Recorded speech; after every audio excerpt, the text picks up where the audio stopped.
안녕하세요. 저는 오늘은 몸의 부활에 대해서 이제 조금 말씀을 나누려고 해요. 우리가 이제 그, 그 이미 몸의 이제 몸의 구속이 이미 이루어졌지만 또 아직 이루어지지 않은 부분이 있거든요. 그러니까 그 부분에 대해서 모른다면 참 그리스도인들이 소망이 없이 결국은 또 자기를 위해서 살아가게 되거든요. 그러니까 이제 이것은 부활 생명이라고 할 수가 없거든요. 바울이 말하는 이미이면서 아직인 그 소망이 아니거든요. 그런 부분에 대해서 좀 말씀을 나누고 싶어서 그 몸의 구속, 부활의 소망에 대해서 말씀을 좀 나누려고 합니다. 우리에게 이제 부요함과 부끄러움은 무엇인가? 우리가 추구할 것은 어떤 그릇인가? 그리스도께서 거치는 반석이 되는 경우는 언제인가? 이 부분에 대해서 좀 말씀을 나누고 싶어요. 바울에게 몸의 구속함이란 무엇인가?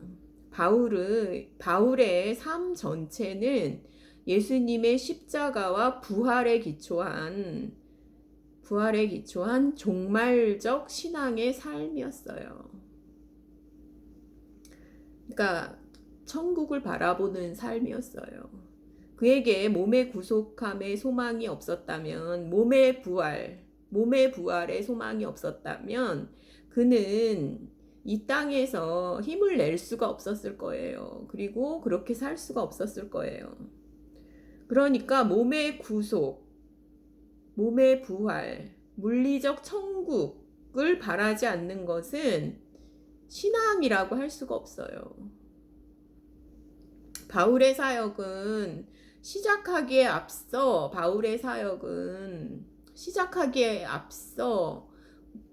천국의 소망으로 그 바울의 삶은 셋째 아들에 다녀온 것이 없었다면 그는 힘을 낼 수가 없었을 거예요. 우리 그리스도인들의 바라는 것이 다만 이 생뿐이면 모든 사람 가운데 우리가 더욱 불쌍한 자리라. 고린도전서 15장 19절. 그러니까 이 십자가, 그리스도의 초림, 십자가, 부활과 오순절 성령의 오심은 이것은 종말을 도래케 하기에 앞서 새로운 여명을 탐구하는 것, 즉 첫 번째 열매로 봐야 되죠. 그리스도와 성령의 인격과 사역, 이걸로 이제 바울의 메시지는 이게 전부예요. 그러니까 바울의 메시지를 정당하게 이해하기 위해서는 반드시 몸의 부활, 물리적인 천국이 있어야 돼요. 안 그러면 그의 삶을 설명할 수가 없어요. 임의의 종말론.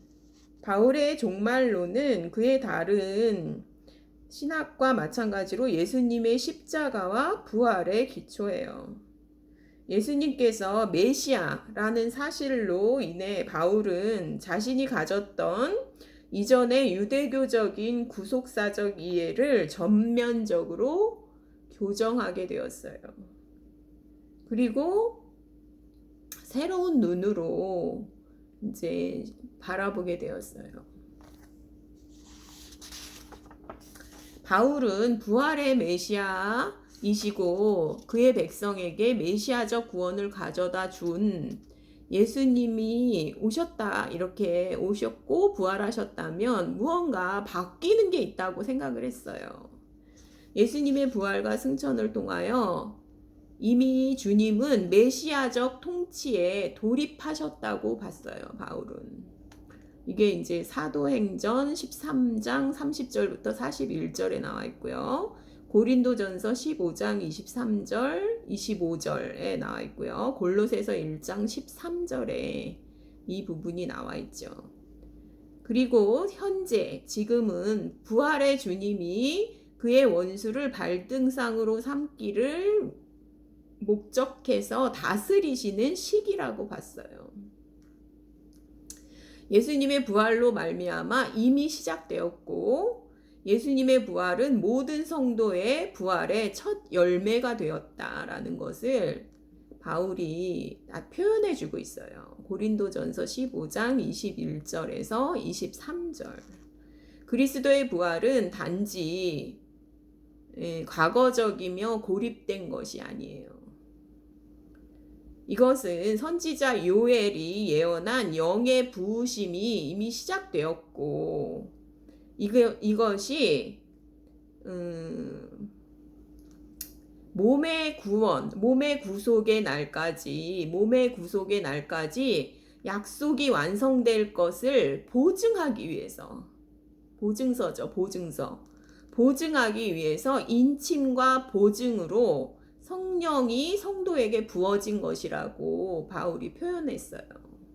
고린도후서 1장 22절, 5장 5절, 에베소서 1장 14절, 4장 30절에서 성령이 그래서 성도에게 부어졌다 이렇게 표현하고 있어요. 성령 안에서의 삶이 이미 시작되었죠. 그리고 참된 그리스도인은 이미 현재적으로 참으로 내세의 능력을 맛보았고 또 맛보고 있죠. 그래서 그 마지막 때에 의로우신 재판장이신 하나님이 선언하실 법정적 의로움이 그리스도의 죽음과 부활을 믿음으로 말미암아 그리스도인에게 이미 일어났다. 이미 완성되었다라는 것을 선포하고 있죠. 로마서 5장 1절, 9절, 갈라디아서 2장 16절. 그래서 예수님의 전가된 의로 말미암아 성도는 이미 마지막 심판을 통과했고 이미 사면을 받았고 그리고 바울에게 있어서 지금은 이미 성취되었다 이렇게 이제 표현이 되고 있죠. 갈라디아서 4장 4절, 마태복음 11장 10절, 누가복음 1장 17절. 이것은 알아요. 우리가 이것을 알죠. 그래서 예수님은 구약의 선지자들이 예언한 대로 하나님의 나라가 은혜 가운데서 이미 이제 나타났고 주님의 인격과 사역 안에서 이미 임하였다고 가르치셨어요. 바울은 그리스도의 나타나심으로 밝아온 그 구속의 사건들을 가리켜 신비의 계시로 바로 지금까지 감추어진 혹은 숨겨진 것을 알게 하는 것으로 묘사하고 있어요. 이미 이루어졌다로 묘사하고 있어요. 먼 미래가 아니라 지금이 은혜 받을 만한 때요. 구원의 날이다. 이렇게 말하고 있죠. 고린도후서 6장 2절. 그리스도 안에서 이미 새롭게 된 성도는 하나님의 백성이에요. 이미 하나님의 백성이죠. 고린도후서 5장 17절, 갈라디아서 5장 24절. 그리스도의 죽음과 부활과 연합된 성도는 이미 중심의 변화를 급진적으로 중심의 변화를 겪은 존재로서 죄로부터의 단절과 새로운 부활 생명과 그리스도의 통치 아래에서 살게 되었기 때문이에요. 이것은 천국, 영생, 성령, 심판이 예수님 안에서 성령을 통하여 교회를 위하여 현재적으로 이미 이루어졌다라고 선포하고 있어요. 그리스도 안에서라는 말 자체도 종말론적이죠. 몸의 부활을 나타내고 있죠. 그리스도 안에서라는 말도 몸의 부활을 나타내고 있어요. 우리가 그리스도 안에 있다는 것은 새 시대의 생명과 권능을 이미 맛보고 체험하고 있다라는 뜻이에요. 로마서 6장 3절 4절, 고린도후서 2장 16절, 5장 17절, 갈라디아서 6장 8절, 에베소서 2장 6절. 그러니까 이게 구약 성경에서 나타나고 있어요. 말세 그날에 메시아의 때가 될 것이라고 선언했고, 예수님은 바로 이 시대를 구약이 예언한 구원을 베푸는 때로 말씀하셨어요. 그리고 바울도 동일한 이해를 가지고 있었어요.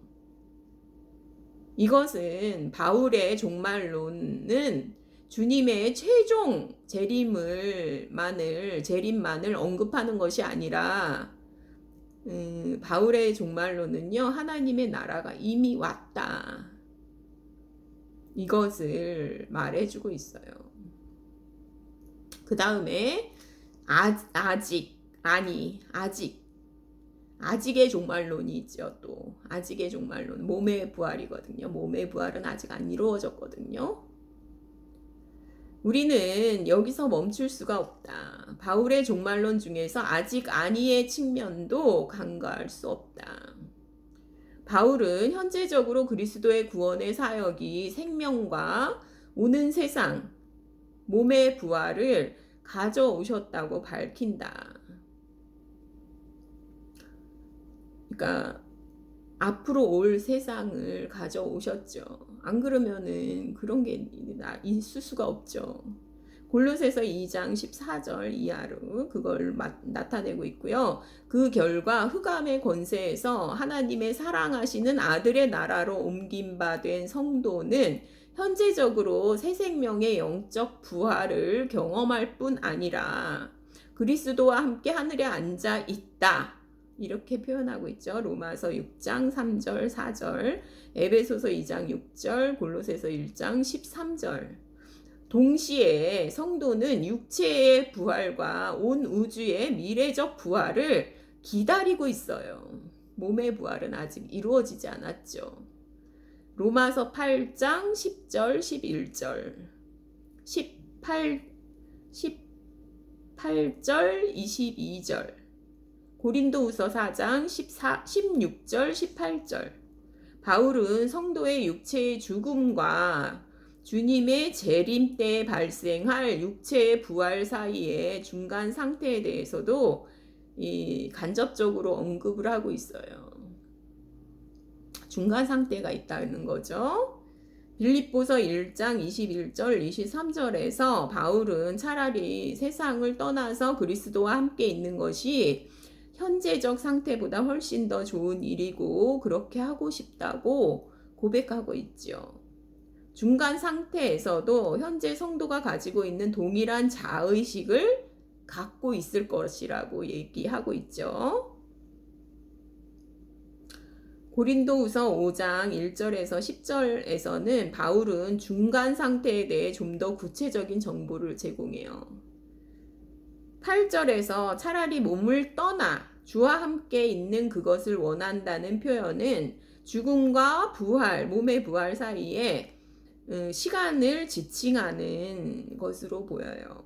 이를 위해 바울은 육신을 벗고 새로운 부활의 몸을 입기를 원하고 있죠. 바울은 죄로 인해 주님과의 교제가 다소 희미한 현재의 상태보다는 중간 상태가 더 낫다고 고백하고 있어요. 차라리 몸을 떠나. 여기서 너무 이제 고생도 많이 했고요. 고린도후서 5장 6절. 그리고 이제 바울은 미래와 영원 사이에 대해서, 미래와 영원 세계에 대해서 말하고 있죠. 바울에게 있어서 하나님의 구속의 목적은 악과 죄로 말미암아 변질된 우주의 질서를 회복하는 것이었어요. 주님의 최종 재림으로 만물이 하나님과 완전히 화목하게 될 것이고, 그날에는 하늘과 땅이 하늘과 땅, 그리고 땅 아래에 있는 모든 사람들의 무릎이 꿇려질 것이며 모든 입이 그리스도를 주라고 고백할 것이며 하나님께 영광을 돌릴 것이다. 빌립보서 2장 10절 11절. 그리고 마지막 원수인 사망도 정복당하며, 사망이 더 이상 없고, 피조물의 썩어짐의 종노릇, 피조물도 썩어짐의 종노릇에서 해방될 것이다. 이렇게 선포하고 있죠. 로마서 8장 19절 23절. 육체의 부활과 불멸이 실현될 것이라고 얘기하고 있어요. 육체의 부활과 불멸이 실현될 것을 얘기하고 있어요. 로마서 8장 23절, 고린도전서 15장 51절 54절, 고린도후서 5장 4절 5절, 빌립보서 3장 21절, 데살로니가전서 4장 13절 18절에 이것을 말하고 있죠. 자, 이때 불신자도 몸의 부활을 하게 될 것인데 완전한 심판을 받을 것이다. 사도행전 24장 15절, 로마서 2장 5절, 데살로니가 후서 1장 8절 10절. 부활한 신자는 행한 대로 보상을 받을 것이다. 로마서 14장 10절 12절, 고린도전서 3장 12절 15절, 고린도후서 5장 10절에서 그렇게 말하고 있죠. 사실 성도는 착한 일을 열심히 하도록 인친 백성이 이미 되었지만, 디도서 2장 14절, 성도는 거룩과 선행을 위해 구원을 받았죠. 선행은 믿음과 의의 증거요, 은혜로 말미암은 구원의 증거죠. 믿음과 행함은 이게 반드시 같이 오거든요. 믿음이 있다 하면서 행함이 없을 수가 없어요. 믿음으로 행해지는 행위들은 하나님을 향한 사랑의 동기에서 나오고 하나님의 계시된 뜻에 순종하여 나오며, 또한 하나님의 영광을 위하는 목적에서 나오는 행위들은 본질적으로 선하며, 중심이 선하니까요. 중심이 바뀌었으니까요. 하나님의 생명에서 나오는 거거든요. 본질적으로 선하며 하나님께서 받으실 만한 것이다. 그러므로 그것들은 내세에서 상급의 기준이 된다. 고린도전서 3장 8절 9절 11절 15절 4절 5절 4장 5절, 고린도후서 5장 10절, 디모데후서 4장 7절. 그래서 다 나타나고 있죠. 상급은 복락의 상태 속에서 베풀어지는 영광의 정도에 관한 것이다. 즉 영광 가운데서 한 신자가 차지할 지위에 관한 것이다. 이게 이제 하나님께서 은혜로이 그들에게 상급을 베푸시기를 기뻐하시기 때문에 베풀어지는 거죠. 은혜의 상급이죠. 은혜의 상급.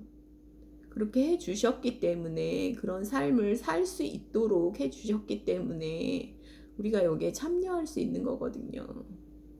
바울은 주님의 최종 재림으로 영원한 천국이 완성적으로 도래할 것을 밝히고 있어요. 주님이 오실 때 죽은 성도는 부활할 거예요. 그래서 이제 그게 나타나 있잖아요. 그러니까 한순간에, 재림의 순간에 그리스도와 함께 이 땅으로 내려와 부활한 죄인들을 심판할 것이다. 고린도전서 6장 2절에 나와 있고요. 그래서 이 세상이 한순간에 영원한 천국으로 변화될 것이다.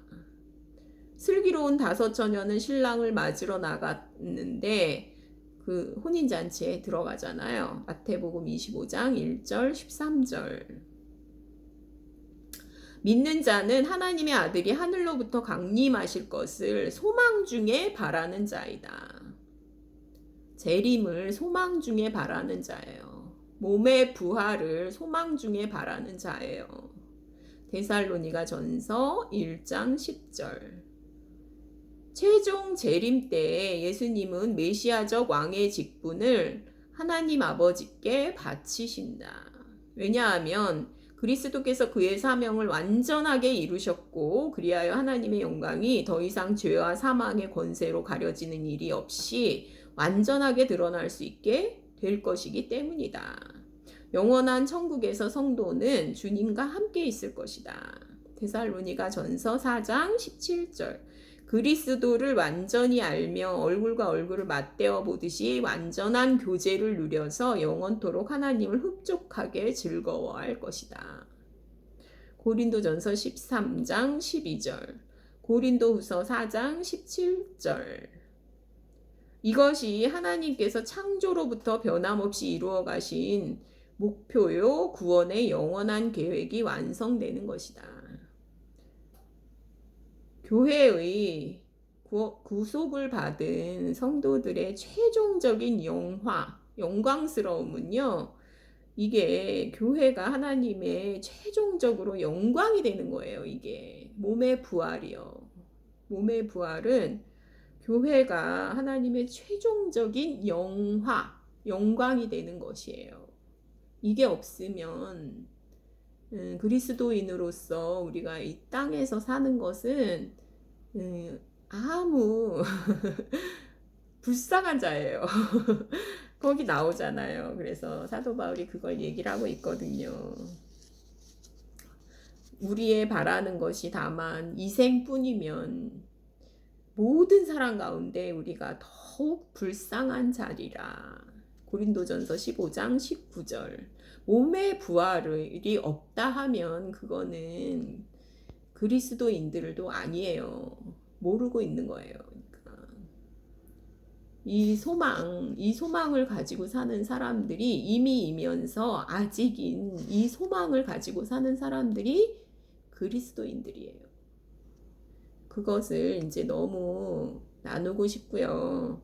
그래서 이제 뭐 그런 걸 자꾸 쫓아가시는 걸 보면 제가 너무 안타까워요. 그러니까 그 뭐 김성수 목사의 설교를 뭐 듣고 막 그걸 쫓아간다. 근데 이제 이분은 김성수 목사님은요, 그거를 믿질 않아요. 예수님의 육체로의 부활을 믿질 않아요.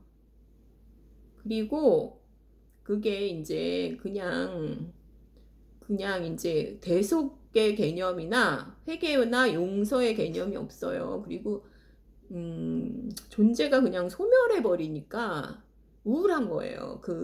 이제 그걸 계속 들으면, 그 말씀을 계속 들으면은요, 소망스러운 게 아니라 우울증 걸려요. 우울해져요. 나싱으로 설명을 하니까요. 그렇지 않거든요. 우리는 몸이 부활해요. 몸의 부활의 소망을 가지고 사는 사람들이 그리스도인들이에요. 그게 없으면 모든 사람 가운데서 우리가 가장 불쌍한 자라고 사도 바울이 그랬잖아요. 그래서 이것은 제가 이제 많이 봤지만, 이분의 이제 말씀을 이렇게 봤지만 생명이 없어요. 이분은 거듭남이 없어요.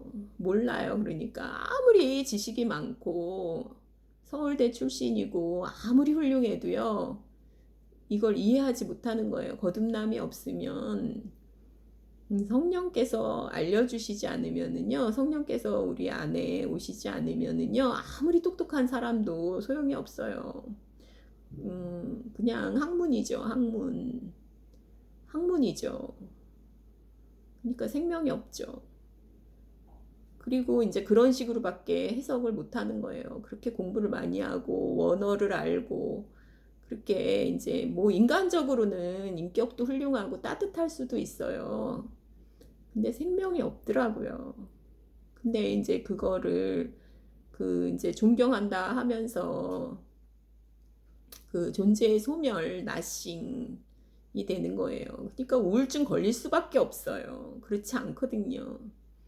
우리는 함께, 그리스도와 함께 하늘에 앉은 존재가 됐다는 얘기는 우리 몸을 성전 삼아서 성령께서 내주하셨다는 의미거든요. 그리고 인친 것을 증거로 주신 거거든요. 너희는 그러니까 하나님의 자녀야.